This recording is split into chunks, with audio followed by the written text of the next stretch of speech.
Genie machines, MEWP drive, joystick calibration, step-by-step guide. Ensure the central e-stop is on.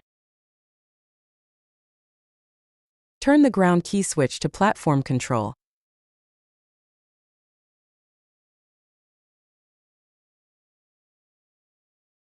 Move to the platform controls. Ensure the platform e-stop is on. Press and hold the foot switch.